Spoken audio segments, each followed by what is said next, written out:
in from the chat or from the waiting room. Welcome, everyone. It's delightful to see you, even if it is on Zoom. My name is Claire Seckler-Merkel, and I'm the president currently of the Phoenix Committee on Foreign Relations. I'm also the senior director for Arizona programs at the McCain Institute. We're delighted that you're with us today. Thank you for joining.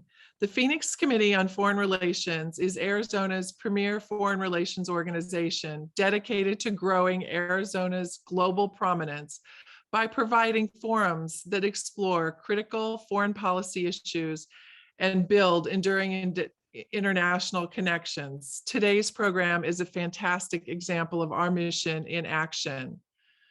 So I get to tell you about the upcoming programs before we turn it over to today's exciting panel and our great lineup of speakers. Save the date for upcoming programs. We have the Worldly Perspectives. PCFR members take flight. Will be in person next Wednesday, November 17th at 5 p.m.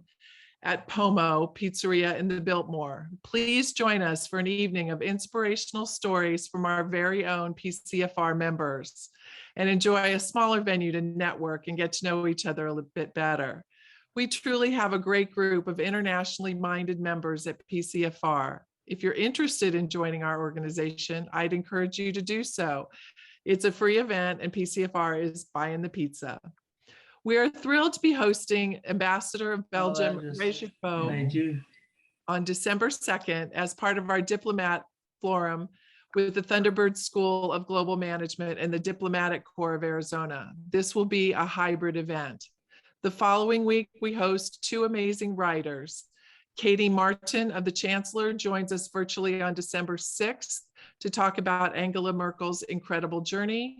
Then on the 8th of December, Jean Becker joins us virtually to discuss her book, The Man I Knew, about George H.W. Bush, which is our reading group choice for December. Finally, the PCFR holiday party with our board of directors will be at the Desert Botanical Gardens on December 15th. You don't want to miss it.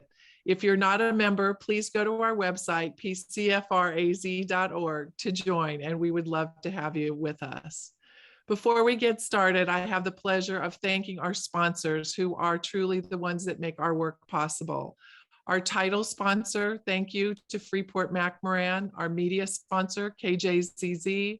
Our platinum sponsors, the ASU Sandra Day O'Connor College of Law, the McCain Institute, Snell and Wilmer, W.R. Schultz Investments, and Thunderbird School of Global Management. Our gold sponsors, Salt River Project, APS, and South 32. And our silver sponsors, Spencer Fain, Wallace Pleas and Dreyer, and Chicanos por la Causa, Resolution Copper, and City of Peoria. I'd also like to thank our international visionary donor, Ellen Schultz, and lifetime benefactors whose generous monetary gifts allow PCFR to fulfill our mission. Keith Galbett, Charles Irion, Karen Meyer, JP Mion, Shoshana Tanser, and Melissa Sanderson. As a point of housekeeping, this program today will be recorded. Please put your questions in the chat, and our moderator, Ambassador Polt, will ask the panel questions on your behalf as we finish. It is now my pleasure to turn it over to Vlad Simbayo to introduce our speakers. Vlad was a U.S. diplomat for 30 years with a specialty in international economic and trade issues. He's very active in our program committee and one of our most engaged members. We are grateful every day for his experience and willingness to share it with PCFR. Thank you for being here, and over to you, Vlad. Claire, thank you very much. It is a great pleasure for me to introduce three accomplished ambassadors and foreign service officers to talk about the Baltics. I mean, clearly a very important group of countries in the world. Given that we only have an hour for the program, I'm going to do, my apologies to our speakers, a group introduction. So we have Ambassador Ann Hall, Ambassador Jim Melville, and Ambassador Michael Polt. You can read their individual bios in the link to the program, but some key points follow. All three have decades of professional experience in Europe, particularly Central and Eastern Europe, plus relations with Russia.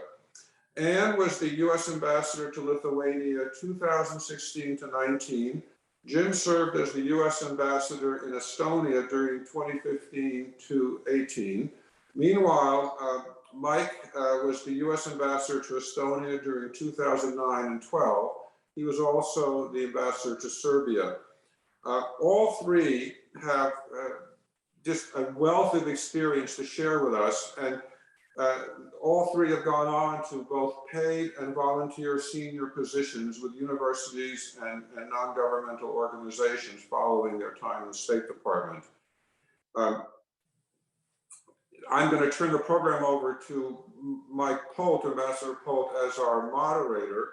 But really, all three are extremely well positioned to talk about the three Baltic nations and their prospects as EU members and democratic societies in Russia's immediate shadow. So with that, I will turn over to you, Ambassador Polt, and then again, our discussants will be Ambassador Melville and Ambassador Paul. Thank you very much.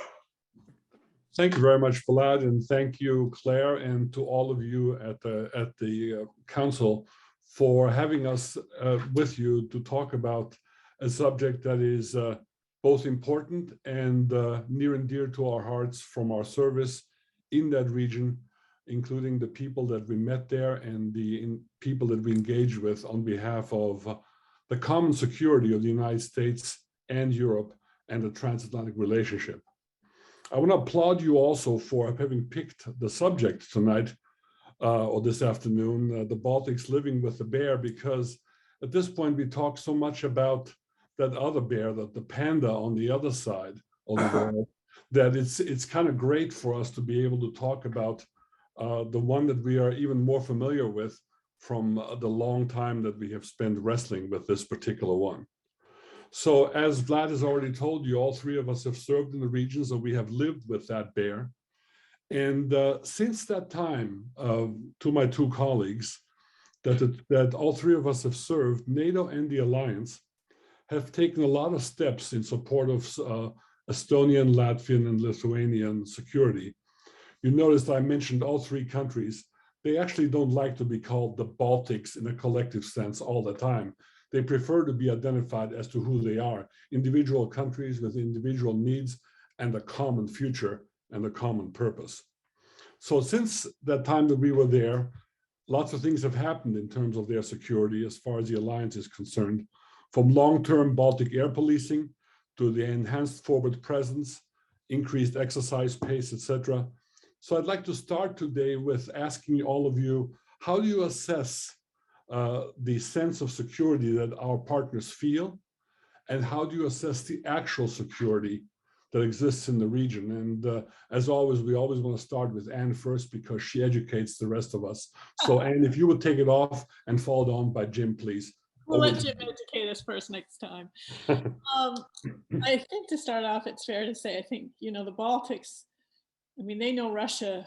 There's nobody that knows Russia any better than the Baltics, except for, of course, perhaps the Russians themselves. And they'll always feel a threat, I think, in the foreseeable future from that neighbor of theirs to the east. At the same time, though, I think it's fair to say, certainly speaking about Lithuania, I think it's very fair to say that they would say they feel more secure today than they did even 4 or 5 years ago. Both NATO and the United States bilaterally, as Ambassador Polt alluded to, have made tremendous strides working with all three Baltics in strengthening their security over the last few years. I mean, we just, right now, the United States, so bilaterally, has its 4th battalion in Lithuania in the last 2.5 years. That's 500 or 600 troops. And we also have a logistics unit in the southern part of the country. And that reflects a tremendous amount of work that the Lithuanians have done to be able to accommodate us and receive us. And clearly they and we see that as an important presence that serves as a very important deterrence for anything Russia might consider doing in the area. But it also reflects greatly enhanced cooperation between Lithuania and Poland over the last few years. And that's critically important given the very narrow 60-mile border between Russia, Kaliningrad, on the west and Belarus on the east. So I think that's enough for the moment. Well, Anne, thank you very much for kicking us off here. So over to you, Jim. Is it enough? Is what we're doing enough? Is what they're doing enough? Is our presence there that Anne is describing, and those are our allies in Latvia and in Estonia, any more than a tripwire? You know all the jokes about how long it would take for the Moscow soccer team to go ahead and take over Estonia over a weekend. Give us a sense as to, are we doing enough? Are they doing enough? Where are we from your perspective? Oh, thanks, Mike. And I agree with everything that you said. But what's the value of a tripwire? That's exactly what it is, Mike. Those troops that we had at the Fulda Gap were a tripwire too, and that worked for about 70 years. So there's tremendous value in having that tripwire. But the deterrence works better when the message is consistent, and that consistent message about our unity and our unanimous agreement in what we're going to do if the threat ever gets it's worse than serious if it ever comes to fruition, God forbid. So I would say that since President Biden took office, there has been a change in the confidence that my Estonian friends have in the consistency of the message from the United States, because there was absolute certainty about our ironclad guarantees about Article 5 right up until the time the last administration took office. And then there was a question that hadn't been there before. And the Estonians, the Estonians' geography is destiny, right? And they've been occupied, controlled, dominated, part of Denmark, Sweden, German rule for ages, and a couple of centuries of Russian rule. So they have no illusions about their own ability to put a stop to those, whatever machinations the Russians are up to. But that's also the other part of it. What's going on in Russia? Russia has, since it occupied Crimea and the Donbass, the threat level has gone up, and the worry level has gone up. So the steps that we've taken as an alliance since 2014 have been greatly reassuring to our Baltic allies and partners, and to the whole alliance, which, the Estonians placed a bet when they got their independence back in '91 that if they embed themselves firmly into the institutions of the West, the EU, NATO primarily, their security will be enhanced. And I think that was a smart bet. Jim, thank you very much. And Jim mentioned Crimea and Donbass. So are our three friends in the alliance faced by a similar threat as Ukraine faced from Putin's Russia, or are they secure despite this consistency question that Ambassador Melville has introduced from the previous administration's positions? Is the threat from Russia at this point similar to what Ukraine faced or what Georgia faced, or is it less of a kinetic threat and more of a hybrid threat? How do you assess how dangerous Putin is to our three friends?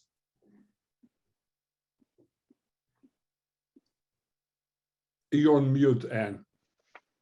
I think most people within the Baltics looking at this right now, and probably within American think tanks and the American military as well, probably would say that they would expect a hybrid threat more likely than a traditional, conventional incursion of some sort. Not to rule the, obviously you prepare for the latter, and we do that all the time. And both, countries have their own defense plans, and of course NATO has its plans as well.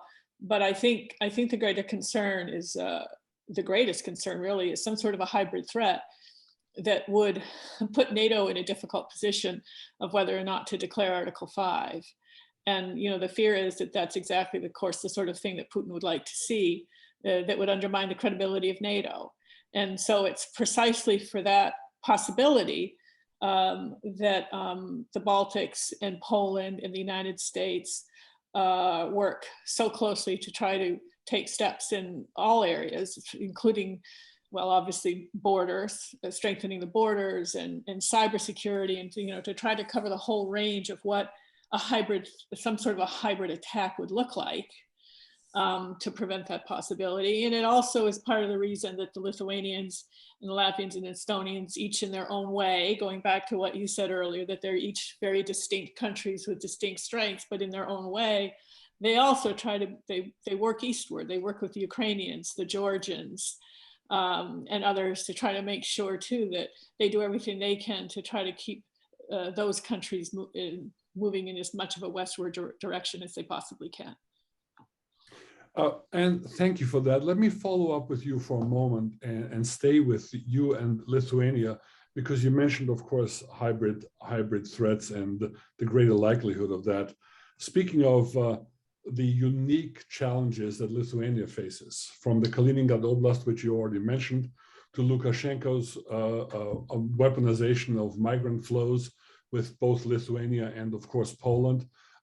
Give us a sense as to what you think where this is going to end up in the end result. I mean, do you fear greater escalation that could threaten Lithuania and or Poland? I mean, because the whole region, of course, all being partners, all being EU, all being NATO.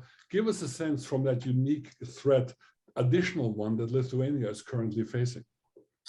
I also earlier neglected to mention gas also, because that's of course another weapon that the Russians can use. It seems as though the main thrust of what Lukashenko's been doing to weaponize migrants has moved increasingly towards Poland. But to back up a little bit, his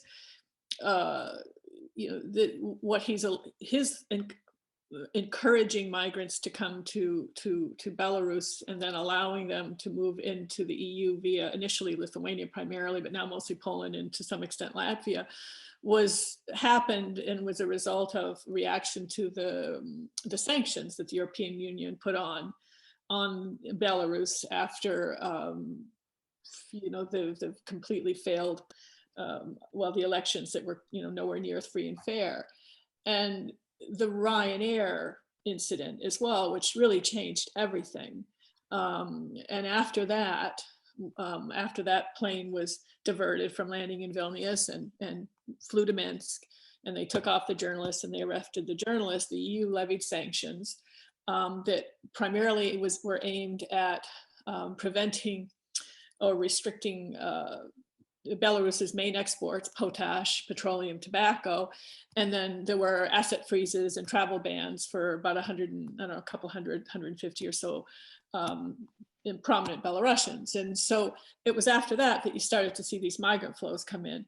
And apparently, they first, I think early on, and I heard the Lithuanian foreign minister talk about this, they started coming out of Erbil. And the Belarusian, I think, honorary consul general in Erbil did at that time, I don't know if he still does, but he ran a travel agency. And so, so there were Iraqis primarily coming in, but also people from other parts of the Middle East, Africa, and apparently a lot of Kurds.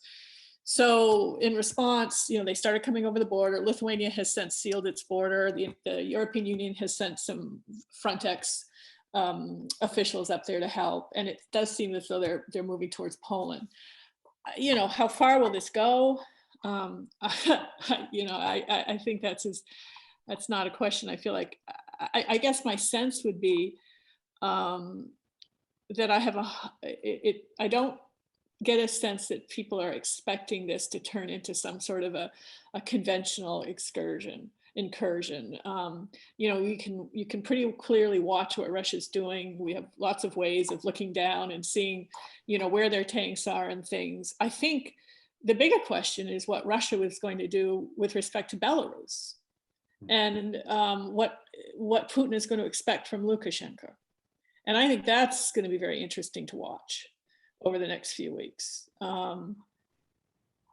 I hope I'm not wrong, but that's where my mind would go to, is what's he going to do with Lukashenko? And well, to one degree, I suppose we wouldn't mind if there was some interesting exchanges between Putin and Lukashenko. To both of their detriment, it would certainly would help the rest of us if they got into a tussle about expectations and unmet expectations. Jim, if I can turn back to you, because I think we haven't talked about Latvia yet. Now I know we all served on both sides of the middle country, but Latvia and Estonia share this unique challenge of a sizable ethnic Russian minority. And I wonder if you might say a few things both about Latvia and its sort of unique feel of security in relation to that, because it relates to, of course, your service in Estonia. Please share some thoughts about the potential security sparks that could come from that. Well, there's significant differences between the minority populations in Estonia and Latvia, as you well know, Mike. Yes. The Russian-speaking population of Estonia, for example, it's about 27% of the population. And they are Soviet peoples. So really only about 80% of them are Russians. A good 10+% are Ukrainians, and the Ukrainians and the Russians have very different ideas about security and the best national interests. The other big difference is that the Estonian Russian-speaking community has not formed its own political party. They are in the other parties, and to some extent, there's a lot of apathy in that population because, if I can be really blunt, they are the actual folks and the descendants of people who came after World War II and right up to the 1970s. A lot of them were blue collar workers, construction workers, working class people. In Latvia was an administrative capital of the Russian Empire for centuries. So there are many, many Russian Latvians who can trace their lineage back to that part of the world literally centuries. A lot of them are professionals. So it's a very different kind of level of engagement that the elites in the Russian-speaking community in Latvia have from Estonia. And the fact that there's about 37% of the Latvian population is Russian speakers, and they have their own political party with their own ambitions for power that are missing from Estonia, that make for a set of challenges that made me very happy during my time that I was in Tallinn and Nancy Pettit was in Riga. So that was a challenge she faced every day. Another notable difference, I'd say, and I can't overstress this, the Estonians, and Mike, you know this well, and to some extent they delude themselves with the level of their success, but largely they have been very successful in taking an anti-corruption line and getting as much of the corruption out of their economic and financial interests as they possibly could. And we all know that is one of the great tools of Russian malign influence is money and our own greed. Having served in London, or Londongrad, as many people call it, you can see the nefarious effect of that kind of involvement and the way that Russia uses its influence. And they are much more successful in exercising that influence in Latvia than they are in Estonia. And so the Estonians believe, and I think the Latvian government officials, certainly most of them, see that a really good way to counter Russian influence is to make sure that there's as much transparency in the financial and economic sectors, and that corruption is firmly opposed. And you know, in that they have a tremendous partner in Brussels as well, and Washington too, to try and make sure that that the Russians don't succeed in everything that they're trying to do. So that's what I would say. Thank you, Jim. I just very much appreciate it. So let me follow up and with something that both you and Jim, I think, have already mentioned, and that is how are the three doing in terms of working together? Now, the Estonians from my time were always very much, I repeatedly heard the word, well, we are a Nordic country. So we look to Finland, we look to the Danes, we look to all kinds of places because we're Nordics. And then Lithuania looks, again, to oversimplify and correct me if I'm wrong, in other directions. Latvia is in the middle and doesn't really quite know which way it should turn it one way or another. So talk to us, Anne, a little bit about how are the three multiplying their impact by working together, whether it's joint defense procurement or whether it is just collaboration overall in terms of foreign and security policy, in addition to, of course, their alliance membership. Give us a sense of how well are they playing together? I think, relations are good. They meet, they coordinate. And as Jim mentioned, I think maybe it was before when we were talking, but, they will frequently meet with us. For example, at the level of the president, the three Baltic presidents came to Washington and met with President Trump. They know that they can, frankly, that they're better able to get meetings, and often when they need them, if they come in together. I don't think that's necessarily a good thing. I'd like to see them get individual meetings. We all would, but that said, they realize that, and they've been very good about doing that. And when we bring them together, I remember when I was there, we had Secretary Mattis out, and the three defense ministers came to Vilnius and met. So it's very collegial, it's very open. That said, there's not much defense procurement. I don't think there really is any there is no joint defense procurement policy. There wasn't when I was there, and I confirm that there still isn't. There are also competitors as well. And I've often thought that we, sometimes in Washington, we expect too much when we ask them to coordinate with each other, or to look, as you said, they don't really like to be thought of as this block of three countries. We don't ask that of other countries. It's unusual. We don't ask, we don't ask the Swedes and the Norwegians to come in together and make sure you bring the Danes with you. We don't do that. Yes. So I never thought it made a lot of sense, but it would be nice. Certainly there are tactical reasons that defense cooperation would be helpful. They talk to each other, and I know of instances when I was there that they worked together, especially on things like, we have special operations in the region. They tend to, so there is some coordination going on, and some of that is what we facilitate. It does happen. There certainly could be more of it, though. Thank you very much. I certainly agree. From my perspective, I found that too. They get along together. They like each other. They are truly friends.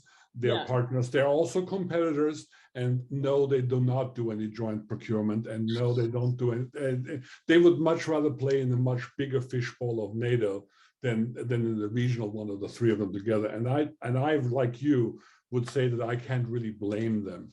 That they see themselves much more powerful and influential as, however small, members of the North Atlantic Alliance than three regional members who work together on what still is going to be a relatively small slice of the overall security pie. Jim, would you agree? Are we a different assessment from your end, or are we on the right wavelength here? No, I absolutely do agree. Although I sense that when Anne, you were speaking, I was hearing the echo of Vilnius's perspective. Part of it. The Tallinn perspective is informed by the fact that it's the smallest of the three, right? Yeah. So they are very much aware of and use that ability to triple team us. And it really is about us. How do you get Washington's attention? Right. And Tallinn doesn't have a prayer of doing it on its own, right? So So that linkage between Riga, Vilnius, and Tallinn is extremely valuable to the Estonians because it lets them, bang on a louder drum than would otherwise be the case. They that idea that they're Nordics is aspirational, Mike, as you well know, but it is a fact that they are very, very closely knitted to the Finns. They are. And the Finns, the Finnish-Estonian connection is no myth. Over 10% of the medical professionals in Finland are Estonians. Their economies are so closely tied, and it's been tremendously beneficial to the Estonians since they got their independence back in 91, to have that connection, because it's boosted their economy. They've been able to, their labor market, their opportunities as individuals is exponentially larger because they can play in Finland, where the languages are different, but the Estonians all speak Finnish or can understand Finnish, and the Finns can mostly understand Estonian. It's not the same, but that's something that that there was a quiet campaign, and sometimes not so quiet, that went on the whole time I was there, which was after Ukraine happened, to see what they could do to get the Finns to actually join NATO, or at least to sync us up as closely as we could. And they're largely they have this attitude that they made a historic mistake in 1940 when Stalin knocked on the door, and the Finns said no and went to war and lost 10% of their country and thousands of their citizens. And the Estonians regret that they didn't do the same thing, which could have led to annihilation. But they tell themselves that was the historic mistake they made, and they wound up with 50-year Soviet occupation. So they're perfectly happy to poke the bear. I know that's another one of your questions. They love it when anybody pokes the bear, because the bear deserves it. Yeah. One of the most cutting pokes of the bear that was ever given was when President Obama said, well, Russia's just a regional power. Now the Estonians loved that. Of course, absolutely. Well, okay, you used the term bear, and I promised you guys that I would challenge Anne, since it's Lithuania being involved, as well as the other countries as well, but Lithuania specifically. I want to talk just briefly about the panda. I knew you were because you've got, well, and because it's not like Putin and Xi don't talk to each other. They do, and they poke us with their relationship, however it may be going one way or the other. So the question is, tell us a little bit about how you see Lithuania's role in relation to the security of all three countries and our relationship in terms of protecting their security through the alliance and bilaterally, and this little firestorm that's going on here in the Chinese-Lithuanian relationship. Give us a little bit of a sense as to what we should make of that. It's very interesting. Even so, when I was there, the Lithuanians were focusing on China in two main ways, because they have really negligible trade with China. One was the question of Huawei technology. And they were pretty well, by the time I left in July of 2019, they were pretty close to making a negative decision on Huawei. And my understanding is all three Baltics have since said, no, they're not going to use Huawei for their 5G technology. And the other was in their port expansion. Lithuania has a very rapidly growing cargo port in Klaipėda, and they're going to expand it. And they need somebody to, build it and manage it. And of course, the Chinese were all over it, and they didn't want the Chinese. They wanted us. And that's a whole nother story, because, I found that, for our firms like Bechtel and Halliburton, that's a small project. So there's a whole nother issue of how difficult it is when you want to compete with China in say Europe or anywhere. How does the United States do that when we just don't bring to the table the kind of opportunities that China does? I mean, obviously a lot of that, I just means in terms of we can't bring companies to the table and say, here's the alternative. And so that's a whole nother question. But those were the areas that they were really looking at with respect to China. The new government, as I understand it, when they actually came in, they were looking at a couple of things. They were looking at our policy towards China that really hasn't changed much this administration from the last administration. So they're they noticed that, and they were focusing on what they called a value-based foreign policy, and part of that included, as I understand it, a reconsideration of their presence in Asia.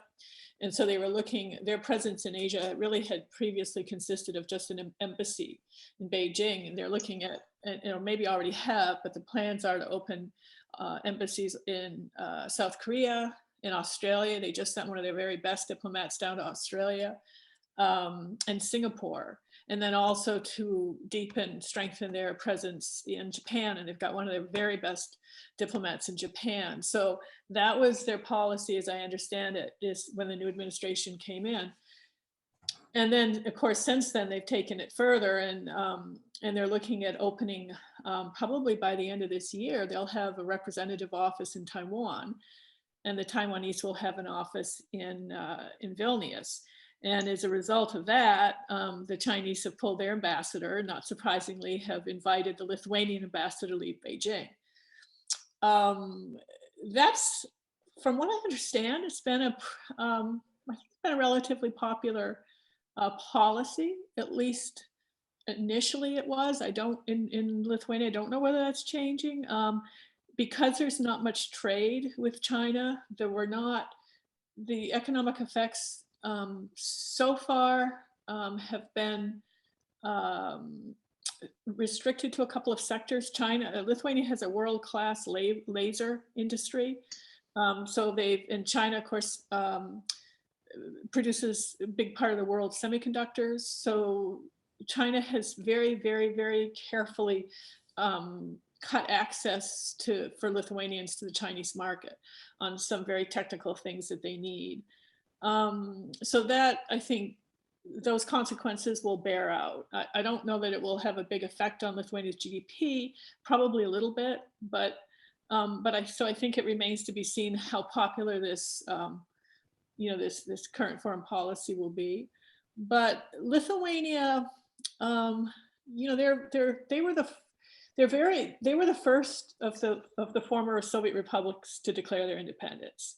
They're like freedom fighters, and they're sort of idealist. There's an idealist strain that goes through Lithuanian culture and politics. And they pulled out, the first thing they did, I think it was probably a year ago, they pulled out of this 17+1 grouping of Eastern European countries that enabled them to dialogue with China.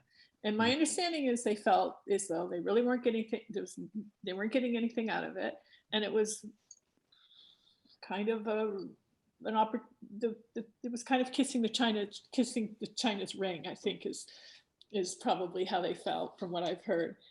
And so I think nobody else is pulled out of it. I think others in the EU are just watching.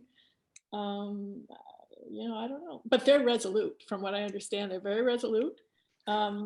We have been very supportive of their policy, as I understand it.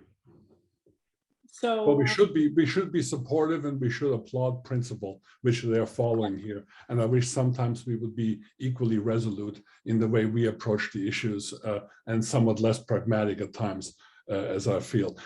We have barely enough time for a closing question for us before we turn to the audience. And I'd like to bring it back to where we started. And without asking you to get political, and I apologize in advance for asking the question, and you mentioned diplomatic relations between Lithuania and other parts of the world. And if you're going to be talking about living with a bear in our three friendly three friendly countries, you have to talk about the United States' role in all this. As we talked about before, things that NATO has done, that the United States has done. Yes, we're totally with our three friends, but how are we doing on our diplomatic relationship with the three countries? Jim, how long has it been since there has been a new ambassador confirmed in Tallinn representing the United States? And same question to you, but starting with Jim first. Give us a sense. Are we taking them seriously enough as seriously as they deserve to be taken by us diplomatically? No, no, absolutely not. Mhm. I left on July 31st, 2018. There's still no American ambassador in Tallinn. That's disgraceful. Trump actually got somebody confirmed last August, and the guy never went to post. What does that say about our seriousness of intention in terms of our diplomatic engagement with our wonderful ally in Tallinn? I mean, they, as you had said earlier when we were talking, and maybe it was before we officially began, but they do punch above their weight, and Tallinn, I would say, particularly does, largely because of its success with e-governance and cybersecurity, where it's really made itself a champion for values that we share. And I don't think that we have given enough attention. Now, mind you, there are so many distractions, and God knows we have our own problems here. But you know, the dysfunction in the inability of the U.S. Senate to actually confirm ambassadors and give the respect and prioritization that diplomacy really needs and deserves in our arsenal, really, is very disappointing. Thank you, Jim. I share your view fully. And you want to make any comment to that from your perspective? No, I mean, I think we've been in good shape in Lithuania. We've got a wonderful ambassador there right now. But it could have been, you know, it could have been just like Estonia. I mean, that can happen anywhere, and it shouldn't be. And when it does happen, when you have that kind of a gap, it's devastating. So no, and given Lithuania's, where, you know, it's because of its geopolitical location over the last few years by the Suwalki Gap, you know, it's been a home for Belarusian opposition. Now with the policy towards China and all that's happening there, it's been getting a lot of attention. But I would say though that that's all very situational, and I think going back to something I said earlier, I think in addition to the concern that we all have about our inability to get ambassadors out in a timely way, I do think that we need a much better ability to compete, especially with China, and that's something we just don't have our arms around yet.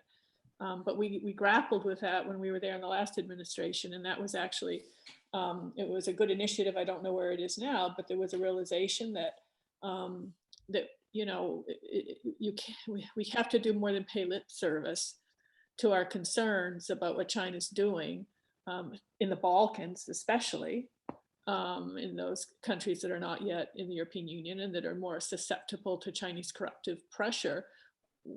What are we going to offer to help them with an alternative? You know, and that's the other thing I would really, to me, that's a real area of concern in terms of how we extend our influence. You make an excellent point, and I'll make that last comment before I turn. We already have some questions here in the chat. I used to call Estonia the show me country. They don't want just words. They want to actually see actions happen. And what you say is so true, Anne, that, you know, what are we going to offer? What are we actually going to do?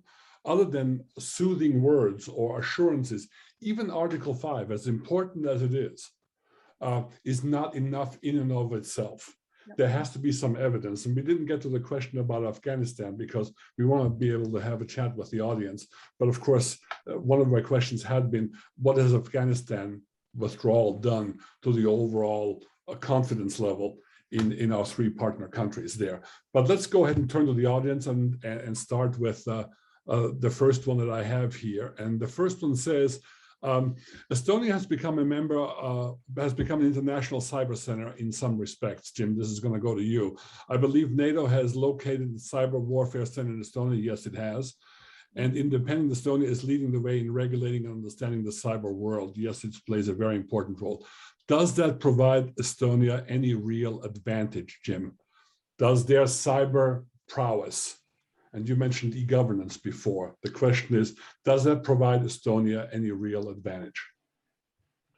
I would say so. I could tell you from every CODEL that visited Tallinn when I was there, you know, and we had visitors from governors as well, and they were all bowled over by the ability of the Estonian government to provide services to their citizens via the internet. And you know, I was especially jealous of the idea that you could never you never had to stand in a line at the DMV in Estonia, and you could register your car and get a license on your phone. Sorry about that. They're mowing the lawn on the golf course. We can hear you well. Keep going. But you know, of course, how do you translate that? The Estonians have turned this into you know, a way to differentiate themselves and a product that they've taken on the road. And cybersecurity and e-governance are what they do with their assistance programs for other countries. And they're particularly active in other former Soviet republics, Moldova, Georgia, and Ukraine in particular. It's something that I always had a hard time imagining that we would be able to take advantage of because of the way we govern ourselves. You know, 50 different states have 50 different license procedures. And I could never really see, and the pandemic has kind of confirmed this suspicion that it's very hard to get Americans to do something when the government tells them to do it. And the idea that we'd need a national identity card to achieve any of this, the wonderful levels of services, is enough. It's enough of an impediment to make me think that maybe it's not the model that we'll follow. But it's certainly effective, and I would say for smaller countries, you know, they have a model that's worth following. And being the first victims of cross-border cyber attack from Russia, you know, it also presented them with an opportunity to prove once again what a threat Russia poses to the free world, and what you can do about it, even a small country. Thank you very much, Jim. Before we go on to the next question, one comment to what you're saying. You know, I was always very impressed by what former President Tom Ilves used to say about Estonia, and I think they still use the same term, and that is creating the virtual state. That the physical size of the state was not as important as a virtual state that you can create in a 21st century environment. And the Estonians have made about as much of it as I have ever seen anybody do to go ahead and make themselves much bigger in a cyber world and in an e-governance perspective, et cetera, than they could ever be in terms of their diminutive size in terms of physical space. So hats off to them. The next question, and let's give this one to you because it talks about the overall security picture from the Baltics to the Balkans. So the question is, we didn't confront Russia hard power in Georgia, the Ukraine and Syria. So here we have you see which way this is going. Good question. How much would it cost Western taxpayers to pay for a NATO military buildup to protect the Baltics and extending all the way to the Balkans? So take it all the way down to the Balkans, and you know the discussion is ongoing about the Western Balkans. I have to throw the Balkans over to you because you're more of the Balkans expert than I am. But no, I think that question goes really to the heart of what we've been trying to achieve. I think there's tremendous focus on strengthening, I think, our sort of defense relationship with the Balkans. And there's a strong awareness within NATO that needs to be done, and the kind of hybrid special threats that the Balkans are under. And certainly we feel that way, I think, very strongly in the United States. And so looking at the Balkans NATO aspirations and working very hard in that area has been a top priority of ours, of the United States, through the last several administrations. I do think that the Baltics are truly much more secure than they were a few years ago. I mean, we're doing things there that we never could have imagined in 2014 that we'd be there. We have both NATO units in the Baltics all of the time, enhanced forward presence. But then within the Baltics, we also have bilateral presence. Lately in Lithuania, pretty much all the time, but also in Estonia and Latvia. There's usually air and beyond the Baltic air policing mission, but there are other things that we're doing in Lithuania and in Latvia and Estonia much of the time as well, and it changes. But we're there, and then of course we have this enormous presence in Poland now that we never could have imagined. Who would have, So that's completely changed the equation in that part of the world. And you can't predict how a Putin is going to calculate what would be in his interest down the road. But I think in a simple way of looking at it is have our efforts been sufficient for him to think twice about trying to take a bite out of the Baltics? I think most people think they probably have. And at some future situation, would that be enough? Who knows? But even the Swedes, the Finns, of course, I mean, they've faced all sort of challenges from Russia that are unprecedented just over the last few years. And so, the conversations up there about cooperation with the United States, cooperation with NATO, and not just beyond conversations, actually what they're doing are things we would not have expected. So I think when you look at the northern part of Europe, I think tremendous strides have been made in the last few years. And I think the area where the most effort is right now, needs to be, is exactly in the Balkans. And I don't know what you think, Mike, about that. Let me, I certainly share everything you just said, and let me just add on the Balkan side. The question is, can we afford to protect the entire flank from the Baltics to the Balkans? And the answer is, of course we can. Yeah. In fact, it would be cheaper for us to go ahead and protect it than for us to go ahead and suffer the consequences of not doing so. So by all means, we can afford to do that. And look at little, I mean, I was the last US ambassador to Serbia and Montenegro, okay?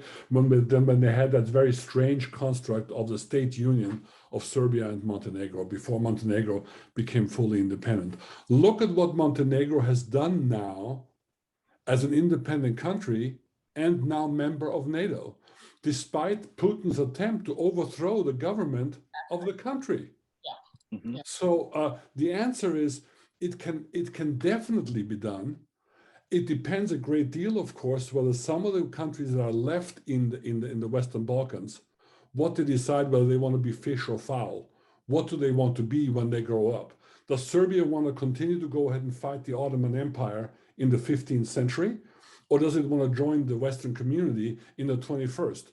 There's a decision to be made here. And it's not dependent only on the United States or NATO or the European Union, but in the sense that, should we as the United States have the sense that it is in our interest to provide for a wide-ranging security line, if you wish, that stretches all the way from the Baltic all the way down to the Black Sea and beyond? The answer is yes, absolutely, categorically so. And we can not only afford it, but we can save ourselves a lot of resource, blood, and heartache by focusing on that, and not allowing the word pivot and looking to China to be a detraction from the responsibility we have for our own security and for the security of our allies in Europe as well. That's what I would say to that. So we have time for definitely one more question, but maybe two if we do it quickly. And the next one that goes back to let's see, we have to do one from Madam President. So here is one that says, following up on the e-governance and cybersecurity strength in Estonia, how can we in the United States learn? Well, Jim, you already answered. Can we learn from their work on election security? It seems Russia is having less success interfering in Estonian elections, but what can we learn from Estonia in that sense? Now, you already answered the broader question. We are ill-equipped in this country to learn from anybody because we govern ourselves differently, and we tend to be so stubbornly individualistic, sometimes to our own detriment. But on election security particularly, you know, the Estonians vote from their iPhones. Tell us about how you would relate to that question coming from Claire, what we could learn here. Thanks, Mike.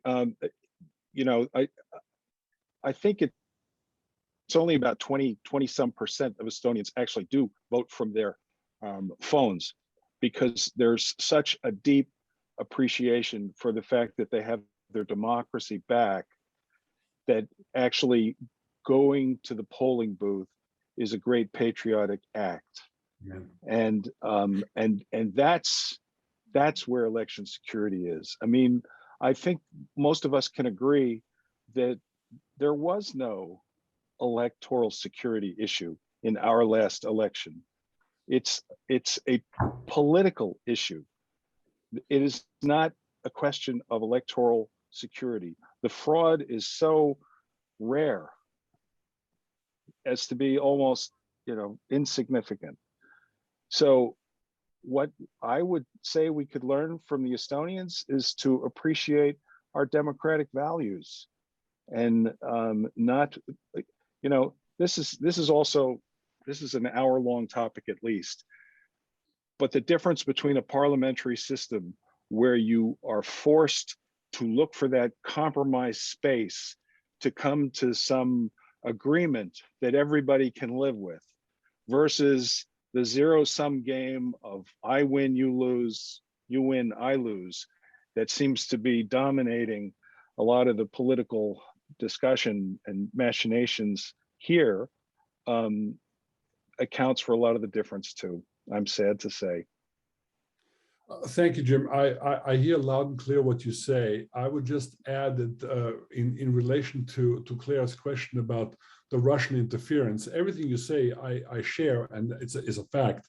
We had very little fraud in our electoral process, and also the influence, at least from my perspective, I would argue, the influence that the Russians were able to have on our electoral process wasn't in the vote count or in the machinery or anything else like that. Nope. It was in how they were able to turn some of us against each other in the overall process of holding our democratic process. That's where they had influence, and where they are having less impact on the Estonians, who would, show them the door much sooner than we, who believe that, we're not subject to those kind of influence because we're the United States. Sometimes we are caught by our own hubris in this regard. And yes, please, Anne, go ahead. Yes. From 2016 to probably 2019, we had an unprecedented number of congressional delegations come to Lithuania, mostly Republican or bipartisan, led by Republicans. And they all came with the same message, notwithstanding what you might have heard, we honor our commitment to NATO, et cetera, et cetera. And we also want to understand from you how you see the Russia threat. So part of that was always a briefing for them, or not always, but for the senior American delegations, from the Vice Minister of Defense in charge of cyber and his team. They're phenomenal. And I remember after one of those, as a senior Republican senator and his team, he looked at me and he said, wow, this, I've never seen a brief. This is such a good briefing, because it was an analysis both of the threat, but then how you counter the threat, how you identify it, and how you counter it. And he was really impressed with it. And he said, I've never seen anything like this in the United States. I wish I could see something with this focus in the United States. And by that point, I'd spent enough time with him, and I was very comfortable with him. And I said, well, there's a consensus here of the problem. And he smiled. And he said, yes, there is. Mm-hmm.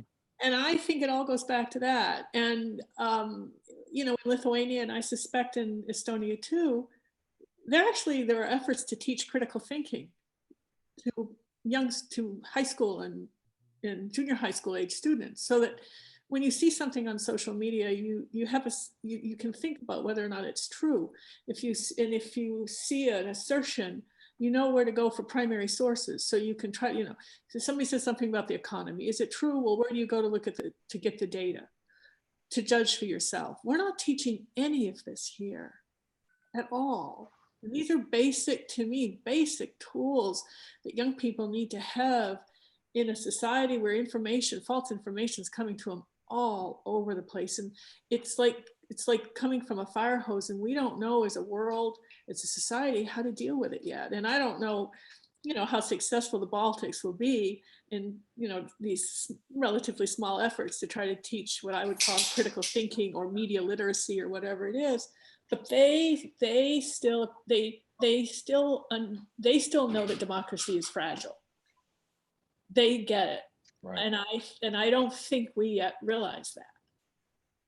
No. Excellent point. It's an excellent point, and an excellent point to close with, because we are out of time. I think the word I would sum up with what you just said in is also the overall sense of national resilience that you build by that kind of literacy that you're addressing. And I think it's a wonderful way to close it. It's been a tremendous pleasure to be with the two of you and with our friends at the council to talk about this today. I could do this with you for a long time. I really do. I miss that the most, about not being in the service together with you anymore, Yeah. but this makes up for it now. So thank you both so much for being part of this. And let me turn it back over to Claire.